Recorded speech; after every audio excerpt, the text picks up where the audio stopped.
Indian national കോൺഗ്രസ്സിന് കനത്ത തിരിച്ചടി നൽകുന്ന ഒരു വാർത്തയാണ് അല്ലെങ്കിൽ സംഭവ വികാസങ്ങളാണ് ബീഹാറിൽ അരങ്ങേറുന്നത്. നമുക്കറിയാം, ബീഹാർ തെരഞ്ഞെടുപ്പിൽ ഉപ്പുവച്ച കലം പോലെ കോൺഗ്രസ് തകർന്ന് തരിപ്പണമായി. RJDയുടെ തണലിൽ നിന്ന് മത്സരിച്ചിട്ട് പോലും അവർക്ക് നിലം തൊടാനായില്ല. 61 സീറ്റിൽ മത്സരിച്ച കോൺഗ്രസ് 6 സീറ്റുകളിലാണ് ജയിച്ചത്. ഏതാണ്ട് 12 സീറ്റുകളിൽ RJDയുമായിട്ട് തന്നെ ഒരു സൗഹൃദ മത്സരം നടന്നു. എന്നിട്ടും കോൺഗ്രസ് കച്ചി തൊട്ടില്ല എന്നുള്ളതാണ്. അവിടെ 202 സീറ്റുകളുമായിട്ടാണ് NDA അധികാരത്തിലേറിയത്. 89 സീറ്റുകൾ BJPക്കും 85 സീറ്റുകൾ JDUവിനും പിന്നെ മറ്റ് ചില കക്ഷികൾ, ചിരാഗ് പാസ്വാന്റെ പാർട്ടി ഒക്കെ ഉണ്ടല്ലോ. എന്നാൽ അവിടെ കോൺഗ്രസ്, ഈ 6 സീറ്റിൽ ഒതുങ്ങിയ കോൺഗ്രസ്സിന് കൂനിന്മേൽ കുരു എന്ന് പറഞ്ഞതുപോലെ മറ്റൊരു വലിയ അടി കൂടി കിട്ടിയിരിക്കുകയാണ്. ഈ 6 MLAമാരും കോൺഗ്രസ് വിട്ട് JDUവിൽ ചേരാൻ തീരുമാനിച്ചിരിക്കുകയാണ്. അതിൻ്റെ ചർച്ചകളെല്ലാം പൂർത്തിയാക്കി MLAമാർ ഒന്നടങ്കം JDUവിലേക്ക് പോകാൻ തീരുമാനിച്ചു കഴിഞ്ഞിരിക്കുന്നു. കൂറുമാറ്റ നിയമം അവരെ ബാധിക്കില്ല. കാരണം ആകെ 6 MLAമാരേ ഉള്ളൂ. 6 MLAമാരും ഒരുമിച്ച് JDUവിലേക്ക് പോവുകയാണ്. അവർ JDU നേതാക്കളുമായിട്ട് ചർച്ച നടത്തി. അതുമാത്രമല്ല, മുഖ്യമന്ത്രി നിതീഷ് കുമാറുമായിട്ട് നേരിട്ട് ചർച്ച നടത്തി എന്നാണ് ലഭിക്കുന്ന വിവരം. അതുപോലെ തന്നെ NDAക്ക് നേതൃത്വം കൊടുക്കുന്ന BJP നേതാക്കളുമായിട്ടും അവർ പരോക്ഷമായി, നേരിട്ടല്ലാതെ ചില ചർച്ചകൾ നടത്തിയെന്നും ബീഹാറിലെ ചില മാധ്യമങ്ങളൊക്കെ റിപ്പോർട്ട് ചെയ്യുന്നുണ്ട്. ഈ വിഷയത്തിൽ, അതായത് ഈ 6 MLAമാർ ഇങ്ങനെ പോകാൻ തീരുമാനിച്ചതിനെ തടയാൻ വേണ്ടിയിട്ട് ഹൈക്കമാൻഡ് അരയും തലയും മുറുക്കി രംഗത്തിറങ്ങിയെങ്കിലും വിജയിച്ചില്ല. ഈ നിമിഷം വരെ അവർക്ക് ഈ 6 MLAമാരുടെ മേലും ഒരു സ്വാധീനവും ചെലുത്താൻ സാധിച്ചില്ല. അവരെ തടയാൻ സാധിച്ചിട്ടില്ല. ഇനി അവരുടെ JDUവിലുള്ള ചേർച്ച അല്ലെങ്കിൽ അംഗത്വമെടുക്കൽ മാത്രമാണ് ബാക്കി നിൽക്കുന്നത്. കഴിഞ്ഞ കുറച്ച് നാളുകളായിട്ട് ഈ കോൺഗ്രസിൻ്റെ 6 MLAമാരും നേതൃത്വവുമായിട്ട് വലിയ കലഹത്തിലാണ്. നമുക്കറിയാം, കന്യാകുമാരി മുതൽ കാശ്മീർ വരെ കോൺഗ്രസ് സമരമുഖത്താണ്. മഹാത്മാഗാന്ധി ഗ്രാമീണ തൊഴിലുറപ്പ് പദ്ധതിയുടെ പേര് മാറ്റിയതിനെതിരെ കേന്ദ്ര സർക്കാരിന് മേൽ വലിയ പ്രക്ഷോഭം അഴിച്ചുവിടാനാണ് കോൺഗ്രസ് തീരുമാനിച്ചത്. അത് കേരളത്തിൽ നിന്നൊക്കെ ആരംഭിച്ചു. കേരളത്തിൽ നമ്മൾ കണ്ടതാണ്, അത്യാവശ്യം നല്ല സമരമൊക്കെ നടന്നു. പക്ഷേ ഉത്തരേന്ത്യയിലേക്ക് പോകുമ്പോൾ UP, MP, അതായത് ഉത്തർപ്രദേശ്, മധ്യപ്രദേശ്, ബീഹാർ, രാജസ്ഥാൻ, ഗുജറാത്ത് തുടങ്ങിയ സംസ്ഥാനങ്ങളിൽ കോൺഗ്രസ്സിന് വലിയ ചലനമൊന്നും ഉണ്ടാക്കാൻ കഴിഞ്ഞില്ല. ഗുജറാത്തിലും രാജസ്ഥാനിലും ഛത്തീസ്ഗഡിലുമൊക്കെ പേരിനെങ്കിലും കോൺഗ്രസ് അവശേഷിക്കുന്നുണ്ട്. അവിടെ കോൺഗ്രസ്സിന് നിശ്ചിത ശതമാനം വോട്ട് ലഭിക്കുന്നുണ്ട്. എന്നിട്ടും അവിടെ ഈ വിഷയത്തിൽ ഒരു കേന്ദ്ര വിരുദ്ധ സമരം നടത്താൻ കോൺഗ്രസ്സിന് കഴിഞ്ഞില്ല. പിന്നെയല്ലേ ഉപ്പുവച്ച കലം പോലെ തകർന്ന ബീഹാറിലെ സ്ഥിതി. അവിടെ ഈ 6 MLAമാരും ഈ സമരത്തിൽ പങ്കെടുക്കാതെ നേതൃത്വത്തോട് കലഹിച്ചു മാറി നിൽക്കുന്ന കാഴ്ചയാണ് കണ്ടത്. അപ്പോൾ തന്നെ രാഷ്ട്രീയ നിരീക്ഷകർ പറഞ്ഞിരുന്നു, ഇതധിക നാൾ ഓടില്ല ഈ വണ്ടി.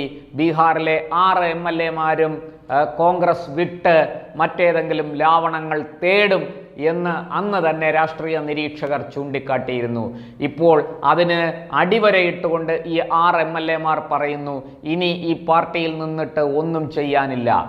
ഈ പാർട്ടിയുടെ 6 MLAമാർ എന്ന് പറഞ്ഞ് ഞങ്ങളിങ്ങനെ നെഞ്ചുവിരിച്ച് നടക്കാമെന്നല്ലാതെ മണ്ഡലത്തിലെ ജനങ്ങൾക്ക് നയ പൈസയുടെ പ്രയോജനം ഉണ്ടാക്കാൻ കഴിയില്ല.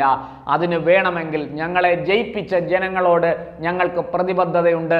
അത് നിറവേറ്റണമെങ്കിൽ ഈ സർക്കാരിൻ്റെ ഭാഗമാകണം ഞങ്ങൾ. അതുകൊണ്ട് തന്നെ NDAയിൽ ചേരാൻ, NDAയിൽ മുഖ്യമന്ത്രി സ്ഥാനമുള്ള പാർട്ടി അല്ലെങ്കിൽ മുഖ്യമന്ത്രി കൊടുത്തിരിക്കുന്ന പാർട്ടി JDU ആണ്. അതുകൊണ്ട് JDUവിൽ ചേരാൻ അവർ തീരുമാനിച്ചു. അവർ BJPയിൽ ചേർന്നിരുന്നെങ്കിൽ അത് കനത്ത തിരിച്ചടിയായനെ രാഹുൽ ഗാന്ധിക്കും സോണിയയ്ക്കും പ്രിയങ്കയ്ക്കുമൊക്കെ. പക്ഷേ അത്രയും വലിയ ചതി അവർ ചെയ്തില്ല. ഒരു പക്ഷേ ഹൈക്കമാൻഡ് സമ്മർദ്ദം ചെലുത്തി കാണും, സ്വാധീനം ചെലുത്തി കാണും. നിങ്ങൾ അഥവാ പോവുകയാണെങ്കിലും JDUവിലേക്ക് പൊക്കോ, ഒരിക്കലും BJPയിൽ ചേരരുത് എന്നൊരു പക്ഷേ സമ്മർദ്ദം ചെലുത്തി കാണും. നമുക്കറിയില്ല.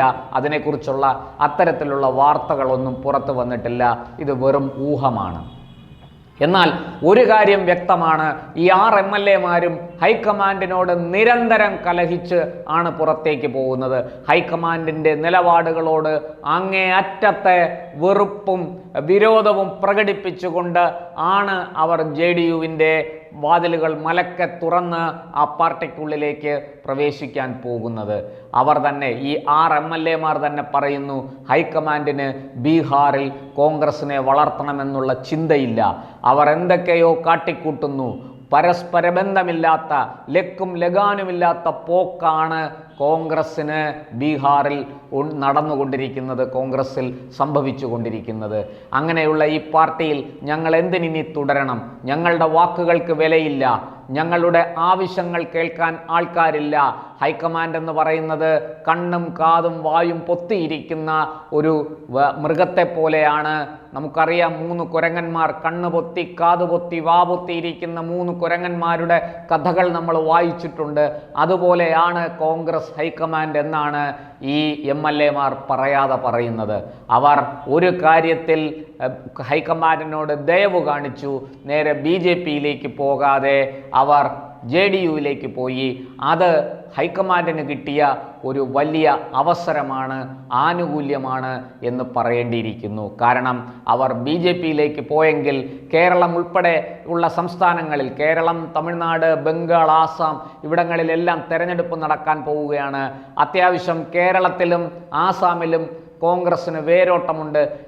കേരളത്തിൽ കോൺഗ്രസ് ഇക്കഴിഞ്ഞ തദ്ദേശ തെരഞ്ഞെടുപ്പിൽ കോൺഗ്രസിൻ്റെ നേതൃത്വത്തിലുള്ള UDF മുന്നണി വലിയ വിജയം നേടി അധികാരത്തിലേറുമെന്ന്, നിയമസഭാ തെരഞ്ഞെടുപ്പിൽ വിജയിച്ച് അധികാരത്തിലേറുമെന്ന പ്രതീക്ഷ പുലർത്തുകയാണ്.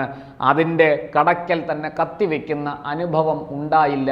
കോൺഗ്രസ് MLAമാർ ബീഹാറിൽ നേരെ BJPയിലേക്ക് പോകാതെ JDUവിലേക്ക് പോയത് കേരളത്തിലെ കോൺഗ്രസിനെ സംബന്ധിച്ചിടത്തോളം ഒരു വലിയ അനുഗ്രഹമാണ്. ഇല്ലെങ്കിൽ ഒരു പക്ഷേ വോട്ടർമാർക്ക് മുന്നിൽ അവർ നാണം കെട്ടുപോയേനെ. എന്തായാലും നമുക്ക് ബീഹാറിൽ നിന്ന് ഉണ്ടായ ഈ സംഭവ വികാസങ്ങൾ കോൺഗ്രസ് ഹൈക്കമാൻഡിൻ്റെ പിടിപ്പുകേടിലേക്കാണ് വിരൽ ചൂണ്ടുന്നത്. അതുപോലെ തന്നെ കോൺഗ്രസിൻ്റെ സംഘടനാ ശക്തി ചില സംസ്ഥാനങ്ങളിൽ പരിപൂർണമായിട്ടും നഷ്ടമായിരിക്കുന്നു, അങ്ങേയറ്റം ദുർബലമായിരിക്കുന്നു. അവിടെ ഒരു ചെറുവിരലനക്കാൻ അവിടുത്തെ സംസ്ഥാന നേതൃത്വത്തിന് കഴിയില്ല എന്ന് തെളിയിച്ചു കൊണ്ടിരിക്കുന്നു. അതാണ് ബീഹാറിലും അതുപോലെ തന്നെ ഉത്തർപ്രദേശിലും അതുപോലെ മധ്യപ്രദേശിലും ഒക്കെ സംഭവിച്ചിരിക്കുന്നത്. അതാണ്. പേരിനെങ്കിലും കോൺഗ്രസ് ബാക്കിയുള്ള മഹാരാഷ്ട്ര, ഗുജറാത്ത്, രാജസ്ഥാൻ എന്നീ സംസ്ഥാനങ്ങളിൽ കോൺഗ്രസ്സിന് ഇത് കനത്ത തിരിച്ചടിയായിരിക്കും എന്ന് തീർച്ചയാണ്. അതുപോലെ ഹിമാചൽ പ്രദേശും കർണാടകയും ഭരിക്കുന്ന കോൺഗ്രസ്സിന്, തെലങ്കാന ഭരിക്കുന്ന കോൺഗ്രസ്സിന് അവിടുത്തെ ജനങ്ങളോട് അവിടുത്തെ സംസ്ഥാന നേതൃത്വം, അവിടുത്തെ മുഖ്യമന്ത്രി അടക്കമുള്ളവർ എന്ത് മറുപടി പറയും എന്നാണ് ഇപ്പോൾ നോക്കിക്കാണുന്നത്. മാധ്യമങ്ങളടക്കമുള്ളവർ ഈ വിഷയത്തിൽ ഇവരുടെ എല്ലാം പ്രതികരണം തേടിക്കൊണ്ടിരിക്കുന്നു. പക്ഷേ ഒരു പ്രതികരണവും ലഭിക്കുന്നില്ല എന്നുള്ളതാണ് സത്യം. എന്തായാലും രാഹുൽ ഗാന്ധിയുടെ സംഘാടന മികവ്, നേതൃത്വ മികവ് ഒക്കെ ഒരിക്കൽ കൂടി തെളിഞ്ഞിരിക്കുകയാണ്. ബീഹാറിൽ 6 MLAമാർ, 61 പേർ മത്സരിച്ചു, 10-1 വിജയിച്ചു. 6 MLAമാർ. ആ 6 MLAമാരും കൂടും കുടുക്കയും എടുത്ത് കോൺഗ്രസ് ലാവണം ഉപേക്ഷിച്ച് നേരെ JDUവിലേക്ക് പോയിരിക്കുന്നു. BJP നേതൃത്വം കൊടുക്കുന്ന മുന്നണിയുടെ ഭാഗമായിരിക്കുന്നു. ഇതിൽ പരം ആനന്ദിക്കാൻ കോൺഗ്രസ്സിന് ഇനി എന്തു വേണം? ഒരിക്കൽ കൂടി നെഹ്റു കുടുംബത്തിൻ്റെ പാരമ്പര്യം, സോണിയ കുടുംബം പരാജയപ്പെട്ടിരിക്കുന്നു എന്നതിൻ്റെ തെളിവാണ് ബീഹാറിലെ ഈ സംഭവം.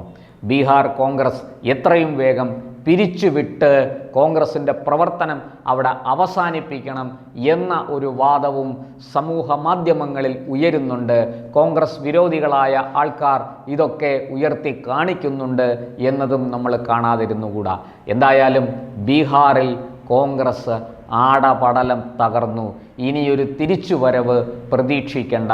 രാഹുലിനെ സംബന്ധിച്ചിടത്തോളം ബീഹാർ കോൺഗ്രസ്സിന് ഒന്നുകിൽ അന്ത്യകൂദാശ കൊടുക്കാം, അല്ലെങ്കിൽ പിണ്ടം വച്ച് ബന്ധമറുത്ത് ഈ പറഞ്ഞതുപോലെ ശ്രാദ്ധകർമ്മങ്ങൾ അനുഷ്ഠിക്കാം. രണ്ടായാലും വ്യത്യാസമൊന്നുമില്ല. ഈ പറഞ്ഞതുപോലെ ബീഹാറിൽ ഇനി കോൺഗ്രസ് ഇല്ല.